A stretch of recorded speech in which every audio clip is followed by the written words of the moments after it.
Hello hello hello. चलिए जी, welcome once again.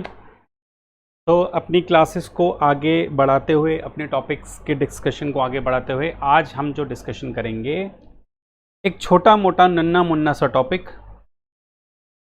Section 26 to F. पुराने ज़माने में ये सेक्शन हुआ करता था 28(4). पुराने ज़माने में मतलब इनकम टैक्स 1961 में सेक्शन हुआ करता था 28(4). लेकिन नए ज़माने में मतलब इनकम टैक्स एक्ट 2025 में सेक्शन है 26(2)(f). ठीक है, चलिए जी। मैंने आपसे पहले कहा था कि साहब, क्योंकि हम इनकम टैक्स एक्ट 1925 पढ़ रहे हैं, तो मैं कोशिश करूंगा कि आपको इनकम टैक्स 1961 से रिलेटेड ज़्यादा बातें ना करूं, क्योंकि अगर हम दोनों का डिस्कशन करेंगे तो थोड़ी सी कंफ्यूजन, थोड़े से कॉन्फ्लिक्ट्स होंगे। तो अब वैसे भी हमारे लिए वो रेलिवेंट नहीं है। आपके May 27 और उसके बाद वाले सब एग्जाम में 25 ही एप्लीकेबल है, तो इसलिए मैं अवॉइड करूंगा 1961 एक्ट का डिस्कशन का। लेकिन प्रॉब्लम यहां पर ये है, इस एफ क्लॉज को पढ़ने के लिए मुझे आपको पहले लेके जाना पड़ेगा section 28(4) of 1961, income tax act 1961।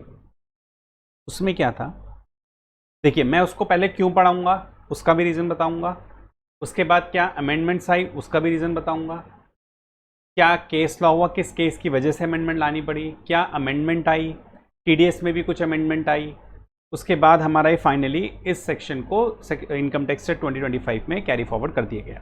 ठीक है, चलिए जी। अब यहां पर प्रॉपर विजिबल होगा आप लोगों को।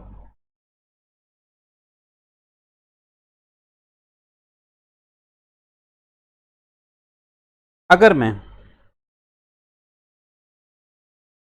कुछ समय के लिए ये वाली लाइन हटा दूं,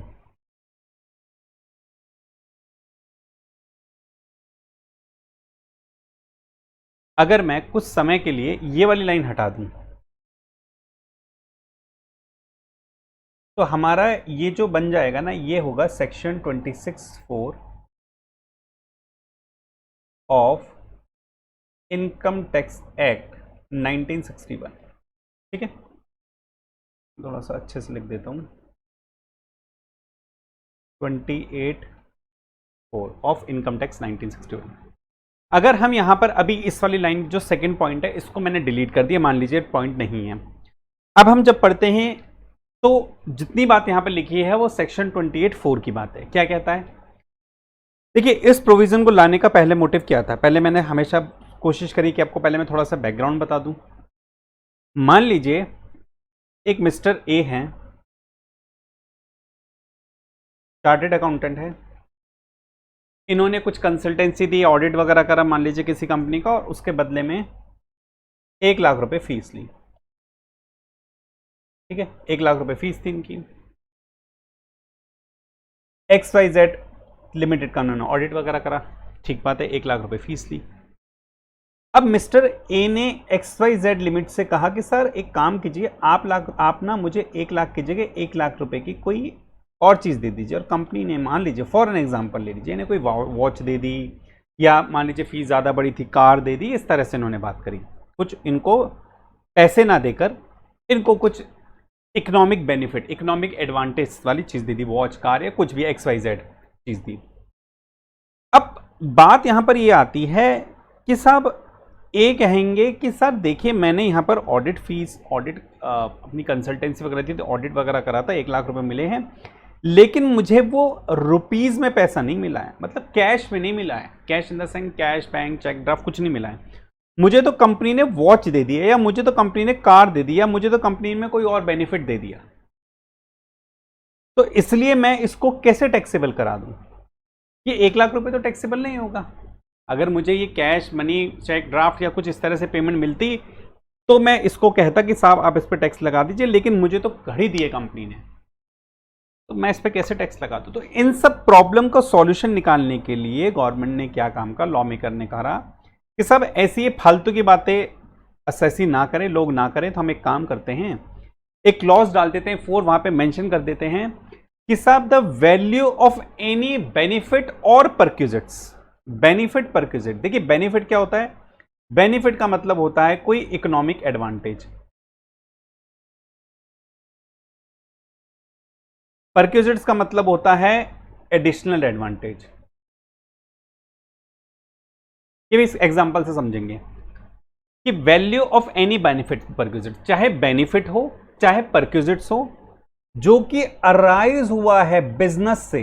देखिए बहुत इंपॉर्टेंट बात है, जो कि किससे अराइज हुआ है? बिजनेस से, या फिर एक्सरसाइज ऑफ अ प्रोफेशन, किसी बिजनेस या किसी प्रोफेशन की वजह से कोई बेनिफिट या परक्यूजिट्स अराइज हुआ है जो मनी में कन्वर्टेबल है या फिर नहीं है, चाहे वो मनी में कन्वर्टेबल हो चाहे मनी में कन्वर्टेबल ना हो। अब इसमें हम एक एग्जांपल लेके समझते हैं, इसमें एग्जांपल लेके समझते हैं। मान लीजिए 1,00,000 रुपए की गोल्ड फीस के बदले में मिस्टर ए को कंपनी ने गोल्ड कॉइन दे दिया। ठीक है, गोल्ड कॉइन दे दिया। क्या गोल्ड कॉइन कन्वर्टेबल है मनी में? Answer is yes. क्या गोल्ड कॉइन कन्वर्टेबल है? Answer is yes. अगर कन्वर्टेबल है तो क्या सेक्शन 28(4) लग जाएगा? यस सर, बिल्कुल लग जाएगा। अभी हम सेक्शन 28(4) ही पढ़ रहे हैं, मैं बताऊंगा क्यों पढ़ रहे हैं, किसी वजह से मैं बता रहा हूं पुराने प्रोविजंस। पुराने इनकम टैक्स एक्ट 1961 का भी हम सेक्शन 28(4) पढ़ रहे हैं। ये मेरा कन्वर्टेबल है। अच्छा, मान लीजिए गोल्ड कॉइन की जगह इन्हें कोई हॉलीडे पैकेज दे दिया जाता मिस्टर ए के नाम पर। मिस्टर ए को कंपनी ने हॉलीडे पैकेज दे दिया कि लो साहब 1,00,000 रुपए का हम आपको एक बढ़िया सा मसूरी, शिमला या जहां पर भी आप जाना चाहते हो, हम आपको वहां पे एक हॉलीडे पैकेज दे रहे हैं 1,00,000 रुपए का, जो आप कंसल्टेंसी उसकी जगह हॉलीडे पैकेज ले लीजिए। मिस्टर ए के नाम बुकिंग थी सब। अब ये वाला हॉलीडे जो पैकेज था, जो मिस्टर ए के नाम बुकिंग वगैरह थी, क्या ये कन्वर्टेबल है? भाई बुकिंग टिकट, फ्लाइट टिकट या ट्रेन के टिकट किसके नाम है? मिस्टर ए के नाम है, तो ये कन्वर्टेबल है? Answer is no. क्या कन्वर्टेबल नहीं है लेकिन उसके बावजूद सेक्शन 28(4) इस पे एप्लीकेबल हो जाएगा? Answer is yes. क्यों? क्योंकि प्रोविजन ही तो कहता है, प्रोविजन कहता है कि साहब अगर कोई बिजनेस या प्रोफेशन की वजह से, अब देखिए बिजनेस या profession, mister A chartered accountant है, उन्होंने XYZ को सप्लाई दी, एक सर्विस दी, कंसल्टेंसी दी, तो यहां पर उन्होंने उनके प्रोफेशन की वजह से उन्हें वो बेनिफिट या परक्यूजिट मिला। अगर गोल्ड कॉइन मिलता है that is benefit convertible into bond, holiday package मिला that is perquisite non convertible into money but still taxable under section 28। यहां पे कहना है ना, चाहे वो मनी में कन्वर्टेबल हो, पहला क्लॉज क्या कह रहा है? चाहे मनी में कन्वर्टेबल हो चाहे मनी में कन्वर्टेबल ना हो, कन्वर्टेबल इनटू मनी और नॉट, दोनों केसेस में सेक्शन 28 लग जाएगा। इसका मतलब पीजीपीपी में टैक्सेबल हो जाएगा। यानी अब जो लोग कहते हैं कि भैया मैंने तो पैसे नहीं लिए अपनी कंसल्टेंसी के, मैंने 1,00,000 रुपए नहीं दिए, मुझे तो घड़ी दे दी, जनरेटर दे दिया, कार दे दी, इन्वर्टर दे दिया, पंखा दे दिया, ट्यूबलाइट दे दी, जो मर्जी दे दिया, अगर वो कन्वर्टेबल है तो भी मनी में कन्वर्टेबल है, तब भी टैक्सेबल है 28 में, कन्वर्टेबल नहीं है फिर भी टैक्सेबल है 28 के अंदर। इसका मतलब यहां पे जो प्लानिंग होती थी वो पूरी तरह से गवर्नमेंट ने खत्म कर दी। ठीक बात है, ये सेक्शन हमने पढ़ लिया।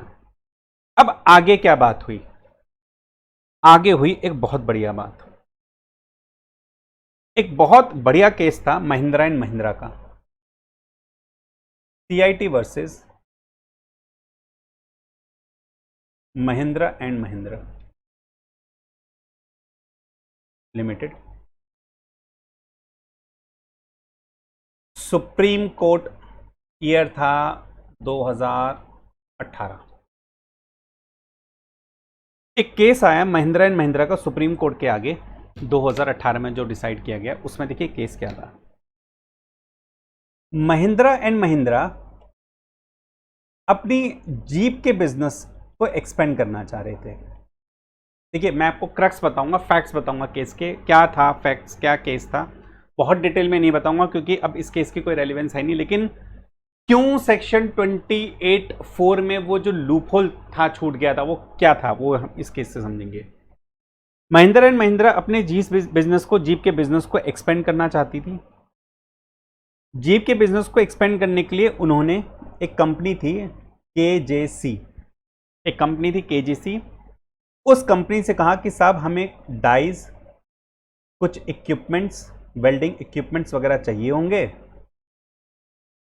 Welding equipment, dies, welding equipments वगैरह चाहिए, क्योंकि हम अपने जीप के बिजनेस को, जीप गाड़ी के बिजनेस को एक्सपेंड कर रहे हैं, तो इसके लिए हमें कुछ प्लांट मशीनरी, कुछ वेल्डिंग मशीन, कुछ डाइज वगैरह चाहिए आपसे, लेकिन हम आपसे ये लोन पे लेना चाहेंगे, हम आपसे ये लोन पे लेना चाहेंगे, अभी बहुत बड़ी, मतलब अभी कुछ पेमेंट नहीं करेंगे, हम आपसे इस पे लोन पे लेना चाहेंगे। केजीसी ने कहा कि ठीक है साहब, आप ये जो भी लेना चाह रहे हो आपको हम ये लोन पर प्रोवाइड करा देंगे, लोन पर प्रोवाइड करा दिया जाएगा। ठीक बात है, आगे चलें, फिर क्या हुआ। अभी तक सिंपल है, महिंद्रा महिंद्रा जीप के बिजनेस के लिए केजीसी से कुछ इक्विपमेंट्स, वेल्डिंग इक्विपमेंट्स और अलग से प्लांट एंड मशीन लेती है, लेकिन वो लोन पर लेती है, मतलब उधार ले रही है उससे। केजीसी को किसी और कंपनी ने एक्वायर कर लिया,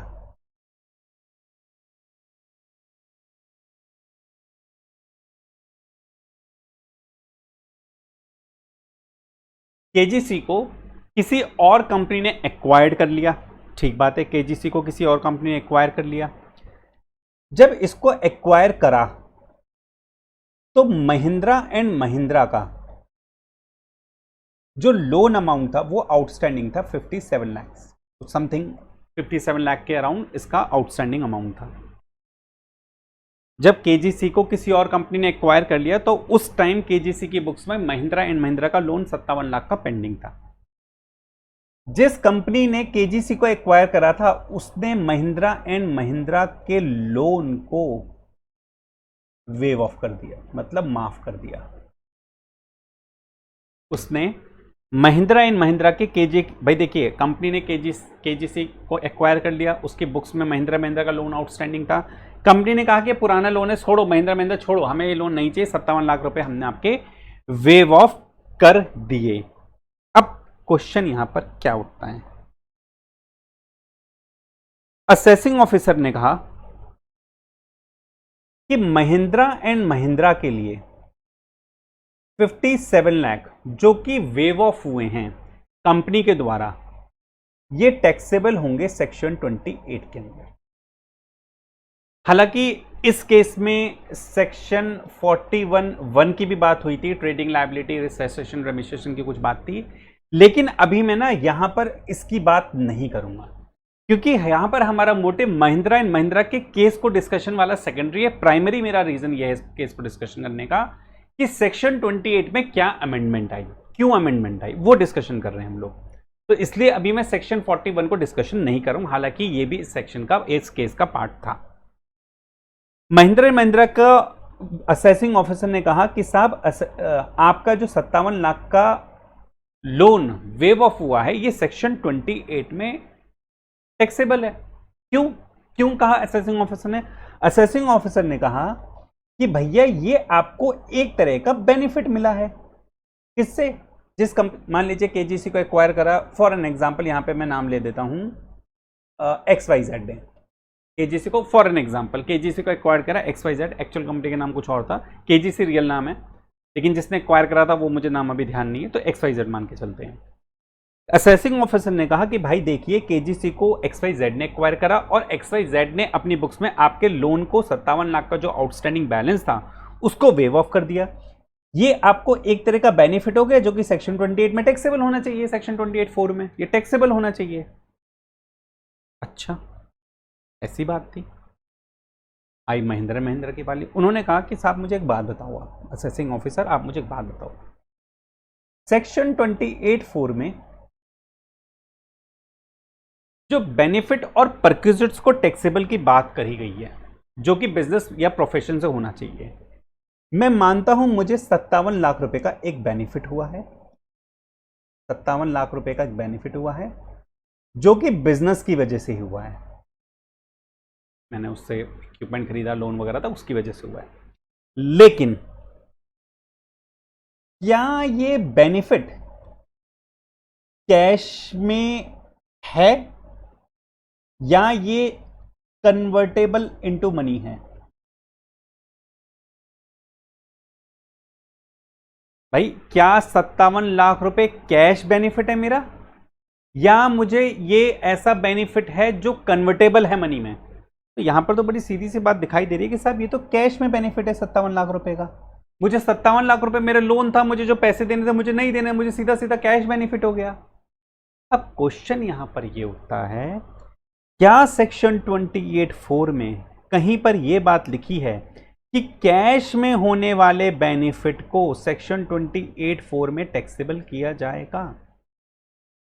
आपको थोड़ा सा आइडिया लग गया होगा जो सेकंड पॉइंट मैंने डिलीट कराया था वहां पर क्या अमेंडमेंट आई होगी अभी, लेकिन उसको हम डिस्कशन करेंगे। तो क्वेश्चन यहां पर यह आया कि आप मुझे एक बात बताइए कि सेक्शन 28(4) में कहां लिखा है कि कैश में होने वाले बेनिफिट को हम सेक्शन 28(4) में टैक्सेबल करेंगे? यहां पर तो ऐसा कुछ भी नहीं लिखा है। बात पहुंची सुप्रीम कोर्ट के पास और आपको हैरानी होगी जानकर, सुप्रीम कोर्ट ने डिसीजन पता किसके फेवर में दिया? महिंद्रा एंड महिंद्रा के फेवर में। सुप्रीम कोर्ट ने कहा कि सब सेक्शन 28(4) में बेनिफिट्स परक्यूजिट टैक्सेबल होते हैं जो कि अराइज हो रहे बिजनेस से, प्रोफेशन से, लेकिन वो बेनिफिट परक्यूजिट जो कि कन्वर्टेबल हो या कन्वर्टेबल नहीं हो। यहां तो कैश की बात हो रही है, यहां पे तो कन्वर्ट की कोई बात ही नहीं है, तो कैश की बात हो रही है। तो इसका मतलब सेक्शन 28(4) में कवर ही नहीं है। इस वजह से ये महिंद्रा एंड महिंद्रा के लिए 57 lakh taxable income, business income नहीं मानी जाएगी अंडर सेक्शन 28(4). इनकम नहीं मानी जाएगी सेक्शन 28(4). अब गवर्नमेंट को यहां पर लगा धक्का कि साहब अगर इस तरह से बातें होंगी तो अब आप हिसाब लगाइए, बैंकों में कई बार ऐसा होता है, कई बार बहुत बार ऐसा होता है, बिजनेस वालों के लोन वेव ऑफ हो जाते हैं, माफ कर दिए जाते हैं, तो क्या वो बेनिफिट नहीं है उनके लिए? हाँ साहब, वो भी तो बेनिफिट ही उनके लिए। अगर वो बेनिफिट है, अगर वो बेनिफिट है, अगर वो बेनिफिट है तो क्या उन बेनिफिट को टैक्सेबल नहीं करा जाना चाहिए? अगर वो बेनिफिट है तो क्या उन बेनिफिट्स को टैक्सेबल नहीं करा जाना चाहिए? करा तो जाना चाहिए। फिर क्या करें, फिर क्या करें? इन सब बातों को ध्यान में रखते हुए 2018 सुप्रीम कोर्ट का डिसीजन था भैया, आप उसको भी, ऐसा तो नहीं छोटे मोटे जगह से डिसीजन आया, सुप्रीम कोर्ट का डिसीजन था इस बारे में। तो गवर्नमेंट फाइनेंस एक्ट 2023 में, फाइनेंस एक्ट 2023 में एक अमेंडमेंट लेके आई। फाइनेंस एक्ट 2023 में एक अमेंडमेंट लेके आई और उस अमेंडमेंट में ये लाइन ऐड करी गई। गवर्नमेंट फाइनेंस एक्ट 2023 में एक अमेंडमेंट लेके आई और उस अमेंडमेंट में ये लाइन ऐड करी गई, कैश और इन काइंड और पार्टली इन कैश और पार्टली इन काइंड। इसका मतलब ये हुआ, अब अगर लोन वेवर की कहीं बात होगी, क्या वो सेकंड वाली क्लॉज में अटक जाएगा वो एसएससी और इनकम 28(4) में टैक्सेबल हो जाएगी? Answer is yes. अब सुप्रीम कोर्ट का जजमेंट ओवररूल्ड हो गया बाय क्लॉज 2 F2 के, हालांकि अभी हम 28(4) की बात कर रहे हैं, वो ओवररूल्ड हो गया। अब अगर आपको कोई बेनिफिट परक्यूजिट कैश में भी हो रहा है या पार्टली या काइंड में है, तो कैश में है या काइंड में, या पार्टली कैश में या पार्टली काइंड में, वो भी इस क्लॉज के अंदर टैक्सेबल होगा। Partly in cash, partly in kind मतलब फॉर एन एग्जांपल 1 लाख रुपए की फीस के बदले में मुझे 1,20,000 कैश मिल गया, 80,000 का लैपटॉप दे दिया क्लाइंट ने, तो क्या ये पूरा का पूरा अब 28(4) में कवर अप हो जाएगा? हाँ जी, बिल्कुल कवर अप हो जाएगा। चाहे पूरा 1 लाख हो वो भी कवर अप है, पूरा 1 लाख का लैपटॉप हो वो भी कवर अप है, आधा लैपटॉप आधा कैश है वो भी कवर अप है। अब हर तरह का सिनेरियो सेक्शन 28(4) में आके कवर अप हो जाएगा।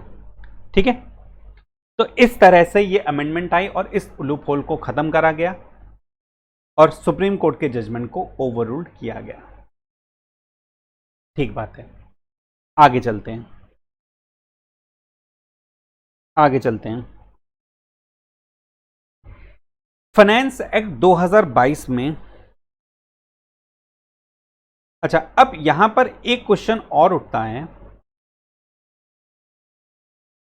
हालांकि वो सेक्शन मैं यहां पर रेफरेंस ले रहा हूं, लेकिन उसका डिस्कशन अलग होगा, लेकिन मैं यहां पर एक थोड़ा सा रेफरेंस लेता हूं।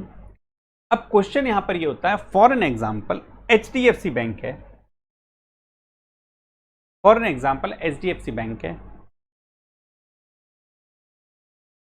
अगर एचडीएफसी बैंक किसी कंपनी के लोन को वेव ऑफ करता है,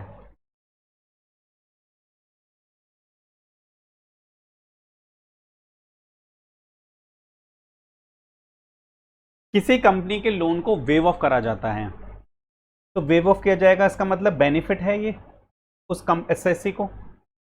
और ये बेनिफिट किसके द्वारा प्रोवाइड कराया गया है? एचडीएफसी बैंक के थ्रू। क्या ये बेनिफिट बिजनेस या प्रोफेशन में हुआ है? हाँ सर, क्लाइंट था वो, बिजनेस था, उसका करंट अकाउंट था एचडीएफसी में, बिजनेस वगैरह था, लोन वगैरह चल रहा था, बिजनेस पर्पस है, वो वेव ऑफ हो गया। अब क्वेश्चन यहां पर ये होता है, क्या एचडीएफसी को इस लोन वेव ऑफ, अभी देखिए लोन वेव ऑफ हो गई, ये तो अभी हमने क्लियर कर दिया कि सेक्शन 28(4) में टैक्सेबल है, अमेंडमेंट फाइनेंस एक्ट 2023 की अमेंडमेंट आने के बाद से, ठीक है, ये टैक्सेबल है। अब आज के सिनेरियो में अगर एचडीएफसी लोन वेव ऑफ करता है, तो वो सेक्शन 28(4), अभी पुराने की बात करें, सेक्शन 28(4) में उस एसएससी के लिए टैक्सेबल है। यहां पर क्वेश्चन यहां पर ये आता है कि एचडीएफसी ने एक तरह से इसको एक इनकम प्रोवाइड कराई, इनकम टैक्सेबल है, क्या एचडीएफसी किसी तरह के टीडीएस के डिडक्ट करने के लिए भी लायबल हो जाएगा? और किस पे? इस वेव ऑफ पे जो उसने बेनिफिट प्रोवाइड कराया। Answer is yes. एक सेक्शन आया, section 194(R), income tax act 1961 की बात कर रहा हूं, फाइनेंस एक्ट 2022 से एक सेक्शन आया 194(R), ये आया था सेक्शन फाइनेंस एक्ट 2022 से, ठीक है, कि साहब अगर इस तरह से लोन वेव ऑफ होता है तो उस बेनिफिट परक्विजिट्स पे टीडीएस काटा जाएगा 10% के हिसाब से, ठीक है, जो कि बैंक वगैरह काटेगा जो भी लोन वेव ऑफ कर रहा है। अब यहां पर प्रॉब्लम ये आई कि जब 2022 में, देखिए, जो अमेंडमेंट आई थी सेक्शन 28(4) में, वो आई थी फाइनेंस एक्ट 2023 में, ठीक है। सेक्शन 194 आया फाइनेंस एक्ट 2022 से। इसका मतलब ये हुआ कि जब फाइनेंस एक्ट 2022 में जब ये सेक्शन आया था, तब कैश और इन काइंड और पार्टली इन कैश और पार्टली इन काइंड, ये वाली लाइन ऐड नहीं हुई थी, क्योंकि ये लाइन ऐड हुई है 2023 में। सेक्शन 194(R) 2022 में आ गया था, ये उस टाइम लाइन नहीं थी। फाइनेंस एक्ट 2023 में जब अमेंडमेंट आई, कैश और in kind, partly in cash और पार्टली इन काइंड, सेक्शन 194 में भी एक एक्सप्लेनेशन ऐड करी गई, एक्सप्लेनेशन 2 ऐड करी गई। अब एक्सप्लेनेशन 2 ऐड होने के बाद ये वाला जो लोन वेव ऑफ वाला प्रोविजन है, क्या अब एप्लीकेबल हो जाएगा? हमने बताया ना, कैश अब भाई 28(4) में टैक्सेबल है, 28(4) में जब तक अमेंडमेंट नहीं आई थी, क्या ये वाला पोर्शन तब तक टैक्सेबल होता होगा? नहीं साहब, सिर्फ बेनिफिट परक्विजिट से रिलेटेड बातें टैक्सेबल होती थी, लेकिन लोन वेव ऑफ वाले नहीं थे, क्योंकि कैश वाले बात नहीं थी। जब फाइनेंस एक्ट 2023 में अमेंडमेंट आई, तो साथ साथ अमेंडमेंट सेक्शन 194(R) में भी आई, और यहां पर एक एक्सप्लेनेशन 2 ऐड करी गई, और वहां पर ये कैश और इन काइंड, पार्टली कैश और पार्टली इन काइंड के बात लिखी गई कि साहब अगर ये पोर्शन भी मतलब इस पोर्शन को भी कंसीडर करते हुए टीडीएस 10% काटा जाएगा।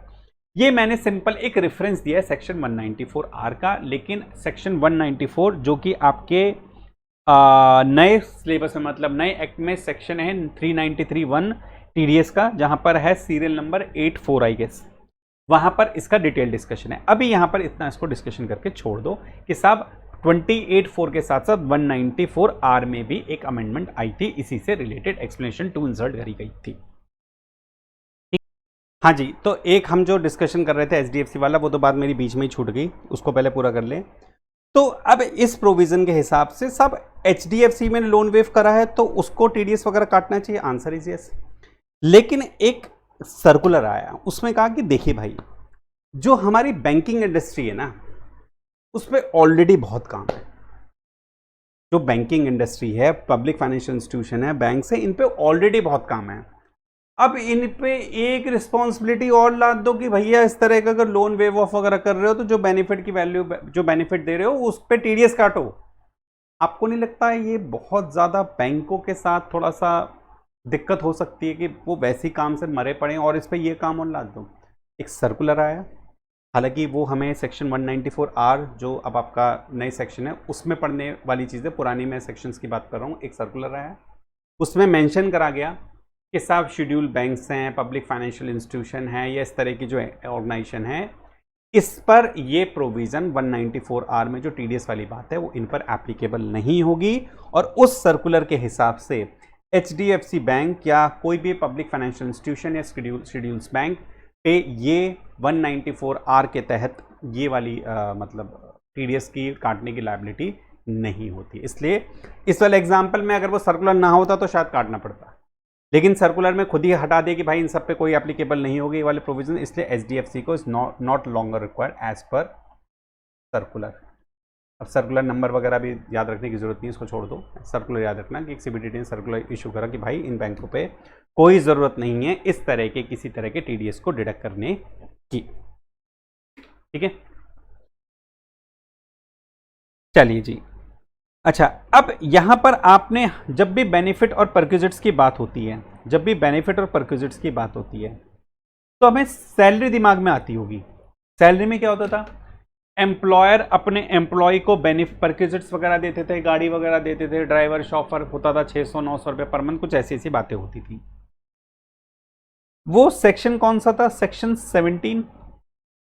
क्या सेक्शन 17 और सेक्शन 26(2)(f कोरिलेटेड है? सेक्शन 17 में भी हम परक्विजिट्स की बात कर रहे थे सैलरी हेड के अंदर, यहां पर भी हम परक्विजिट्स की बात करें, क्या आपस में दोनों correlated? Answer is no. Section 26(2)(f है बिजनेस प्रोफेशन से रिलेटेड और सेक्शन 17 है सैलरी से रिलेटेड। इनका आपस में किसी तरह का कोई कोरिलेशन नहीं है, इनका आपस में कोई कोरिलेशन नहीं है। ठीक है जी, चलिए अब जितनी हमने बातें पढ़ी इसको हम जरा कंक्लूड करते हैं। पहले जितनी हमने बातें पढ़ी इसको जरा हम पहले कंक्लूड करते हैं। देखिए हमने क्या क्या पढ़ा। हमने पढ़ा सेक्शन 28(4), ठीक है, सेक्शन 28(4) ओल्ड वाला। फिर उसके बाद हमने देखा कि साहब 2018 में महिंद्रा एंड महिंद्रा का एक जजमेंट आया, केस लॉ था जो कि सुप्रीम कोर्ट ने डिसाइड करा था। ठीक बात है। उसी बीच फाइनेंस एक्ट 2022 में पहले सेक्शन 194R इंट्रोड्यूस करा गया। सुप्रीम कोर्ट के जजमेंट को ओवररूल करने के लिए, सुप्रीम कोर्ट के जजमेंट को ओवररूल करने के लिए, इस जजमेंट को ओवररूल करने के लिए फाइनेंस एक्ट 2023 में सेक्शन 28(4) अमेंड करा गया, जहां पर कैश और in kind, partly in cash, part in kind को ऐड करा गया और ये जजमेंट ओवररूल्ड हो गया, ये जजमेंट ओवररूल्ड हो गया। इसके साथ साथ सेक्शन 194 में एक्सप्लेनेशन ऐड करी गई, सेकंड एक्सप्लेनेशन, जहां पर cash in kind, partly in cash, partly in kind को वर्ड को इंसर्ट करा गया। इतना होने के बाद अब हम जरा बात करते हैं अपने प्यारे से सेक्शन 26(2)(f की। हमें तो पढ़ना है भैया इनकम टैक्स एक्ट 2025 का सेक्शन 26(2)(f, हमें तो ये पढ़ना था ना।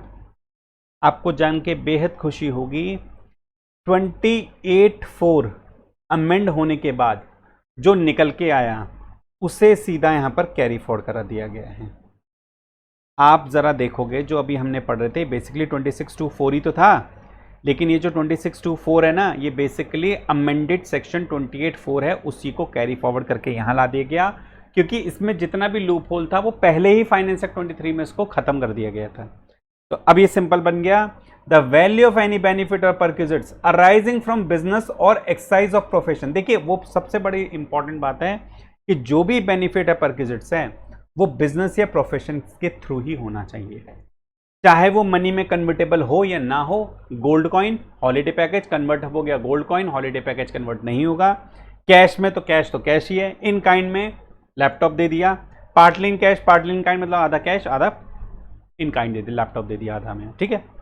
तो इस तरह से अगर इस तरह की भी कोई इनकम हो रही है that is taxable under section 26(2)(f). अब हम सेक्शन 28(4) को छोड़ सकते हैं। अब हम वापस से अपने इनकम टैक्स एक्ट 2025 का डिस्कशन कर सकते हैं और सेक्शन 26(2)(f) के बारे में ये बात समझ सकते हैं। ये था आपका सेक्शन 26(2)(f). इसमें केस लॉ और भी है, लेकिन मैंने आपको अलग और ज़्यादा केस लॉ नहीं कराया। इसके लिए ये केस लॉ इंपॉर्टेंट था महिंद्रा एंड महिंद्रा, ये डिस्कशन करना सफिशिएंट था ताकि आपको समझ में आए कि पहले बात क्या थी, इसमें कैसे अमेंडमेंट होके अब ये प्रोविजन किस तरह से दिखता है। चलिए जी, यहाँ तक ये था आज का टॉपिक। अगले टॉपिक में मैं आगे जी पॉइंट और कोशिश करेंगे थोड़ा एच को भी स्टार्ट करें सो दैट सेक्शन 26 को हम जल्दी से जल्दी कवर करके फिर आगे वाले जो टॉपिक हैं डेप्रिसिएशन, एडिशनल डेप्रिसिएशन या जो भी और भी आगे की बातें उस पर डिस्कशन स्टार्ट करेंगे। तब तक के लिए thank you so much and please like subscribe. Thank you.